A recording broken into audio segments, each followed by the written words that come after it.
इसी नाते देखेंगे कि सबसे अच्छा समय अकबर का है, जिसमें अपर कास्ट के परिवारों में, क्षत्रियों के परिवारों में शादियां ब्याह हो रही मुगलों की, और वहां मनसबदार हैं बड़ी बड़ी संख्या में, और नवरत्नों में बहुत सारे हिंदू शामिल हैं। यानी अपर कास्ट मुसलमान अशरफ, अपर कास्ट हिंदू, अरे जो सवर्ण है उनमें काफी एका बनी है।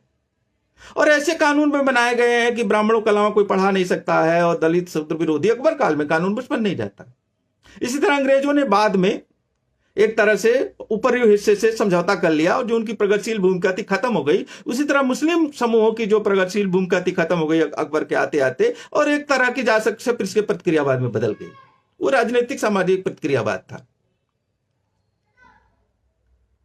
लेकिन ये जो सांस्कृतिक जीवन का प्रतिक्रियावाद आया,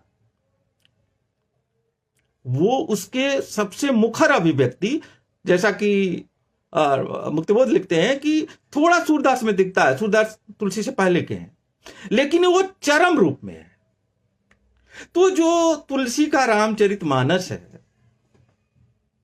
वो ब्राह्मणवाद के विजय की घोषणा है, ब्राह्मणवादी प्रतिक्रांति के विजय की घोषणा है। और इस मामले में डॉक्टर अंबेडकर ने जो लिखा था, एकमात्र मुकम्मल इतिहास दृष्टि की जो प्रस्तावना की थी अंबेडकर ने, वही भारतीय इतिहास दृष्टि है। वो ये है कि भारत का पूरा इतिहास। दलित दस्तक फिर से आ गया है लेकर अपना बहुजन कैलेंडर, 2023 का बहुजन कैलेंडर। इस बार के कैलेंडर में होगा बहुत कुछ खास। जानिए उन बहुजन स्थलों के बारे में जो महत्वपूर्ण हैं। बुकिंग करने के लिए दिए गए नंबर पर संपर्क करें या व्हाट्सएप करें। ब्राह्मणवाद बनाम बहुजनों के बीच का जो उसका मूल तत्व है संघर्ष, बहुजन समर्पण और ब्राह्मणवाद के बीच संघर्ष का इतिहास है, जिसको अपने अपने तरीके से बहुत सारे और इतिहासकारों ने व्याख्यायित किया। इस पर मैंने भी बहुत सारे इतिहासकारों के माध्यम से, जो बहुत सारे मैं भी लिखता रहा हूं, बहुत सारे लोग लिख रहे हैं। तो वो मध्यकाल में ये जो संघर्ष था, जो ब्राह्मणवाद के प्रतिनिधि के रूप में तुलसी हैं, और उसके पहले ब्राह्मणवाद को जो चैलेंज कर रहे थे, चुनौती दे रहे थे, जो दो नाम हमको यहां याद रहते हैं, जो बड़े नाम है, बहुत सारे संत थे।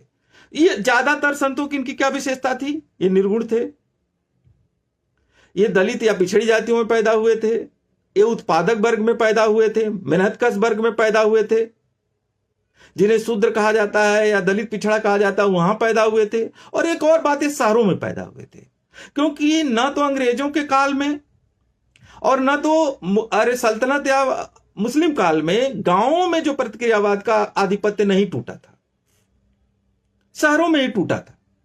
इसी ना देखिए, फूले भी शहर के ही हैं, रैदास और ये डॉक्टर अंबेडकर भी मोटी मोटा शहर के ही हैं, पेरियार भी शहर के ही हैं, अच्युतानंद भी एक शहर में ही पालन पोषण हुआ है। तो शहर इसके सेंटर थे। तो ये जो संघर्ष चल रहा था, एक चैलेंज मिला था, जो सल्तनत काल मुगल मुस्लिम शासन स्थापित होने से जो राजनीतिक सत्ता इनकी कमजोर पड़ी थी, सामाजिक सत्ता भी उसके चलते कमजोर पड़ी थी, आर्थिक तौर पर जो पिछड़ी दलित जातियों के लोग थोड़ा ताकतवर हुए थे, और उसकी अभिव्यक्तियां जो बराबरी की भावना के रूप में जो आई थी, और ब्राह्मणवाद और ब्राह्मणों को चैलेंज करने और ब्राह्मण व्यवस्था को चैलेंज करने के रूप में आई थी, उसकी अभिव्यक्ति रैदास और कबीर में होती है। और उसके खिलाफ ये जो क्रांति एक किस्म की चल रही थी, जिसे सांस्कृतिक सामाजिक क्रांति भी कह रहे हैं, जो नीचे चल रही आर्थिक परिवर्तनों और राजनीतिक परिवर्तनों की अभिव्यक्ति थी, उसके खिलाफ तुलसी ने ब्राह्मणवाद के विजय की घोषणा की अभिव्यक्ति के रूप में रामचरितमानस लिखा। और जो काम शंकराचार्य ने बौद्ध धर्म के संदर्भ में किया था, जिस प्रतिक्रांति की घोषणा की थी, उसी प्रतिक्रांति की घोषणा तुलसी ने रामचरितमानस के रूप में किया है। अब जरा यहां देखते हैं बहुत सारी तैयारी चीजों के साथ। पहली बात तो तुलसी के आलोचक या तुलसी के प्रशंसक भी छिपाने की कोशिश करते हो, बताने की कोशिश करते हो, स्वयं तुलसी ने मनु की तरह ही अपनी बात को छिपाया नहीं है। साफ साफ शब्दों में उन्होंने बात कही है। और लोग कहते हैं किस पात्र के मां, इसमें हम नहीं जाते, लेकिन हम पात्रों की भी बात करेंगे। जैसे कि आखिर राम ने जन्म क्यों लिया? सबसे पहला प्रश्न है कि राम ने जन्म ही क्यों लिया? तो तुलसी इसका साफ उत्तर देते हैं, तुलसी के शब्दों में ही, कि विप्रधेनु सुर संत हित लीन मनुज अवतार। कि राम ने ब्राह्मणों, गाय के हित के लिए जन्म लिया था। राम भी इसको नहीं छुपाते हैं, वो भी कहते हैं कि सम मम प्रिय सब मम पुजाए, सबसे अधिक मनुज मोहि भाए, तामह दुज दुर्जमह स्तुतिधारी। एक बात और बता दें कि रामचरितमानस में ब्राह्मण और द्विज पर्याय के रूप में भी कई जगह इस्तेमाल हुए हैं, और गीता प्रेस वालों ने जो द्विज का अर्थ लगाया अक्सर ब्राह्मण लगाया है। हालांकि द्विज का अर्थ हम लोग जो लगाते हैं वो तीनों जो अपर सवर्ण है, वर्ण है, ब्राह्मण क्षत्रिय वैश्य, जो उत्पादन से अलग थे, जो श्रम नहीं करते थे, जो परजीवी थे, जो जनेऊधारी थे।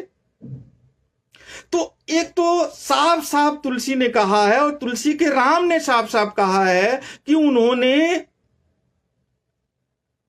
उन्होंने साफ साफ शब्दों में कहा है कि ब्राह्मणों के लिए और गाय के लिए जन्म लिया। और राम ने भी कहा कि सबसे प्रिय मुझे ब्राह्मण है, द्विज है, और उसमें भी श्रुतिधारी, यानी जो वेद को मानने वाले हैं। तो वहां तो कोई कंफ्यूजन नहीं है कि राम क्यों जन्म लिए। तो कहां से ये कहानी गढ़ी जाती है कि राम न्याय के लिए जन्म लिए थे, अन्याय के लिए जन्म लिए थे, अन्याय के खात्मे के लिए? नहीं, ऐसा तो कोई बात नहीं है। अब दूसरी देखिए, राम कहां जन्म लिए?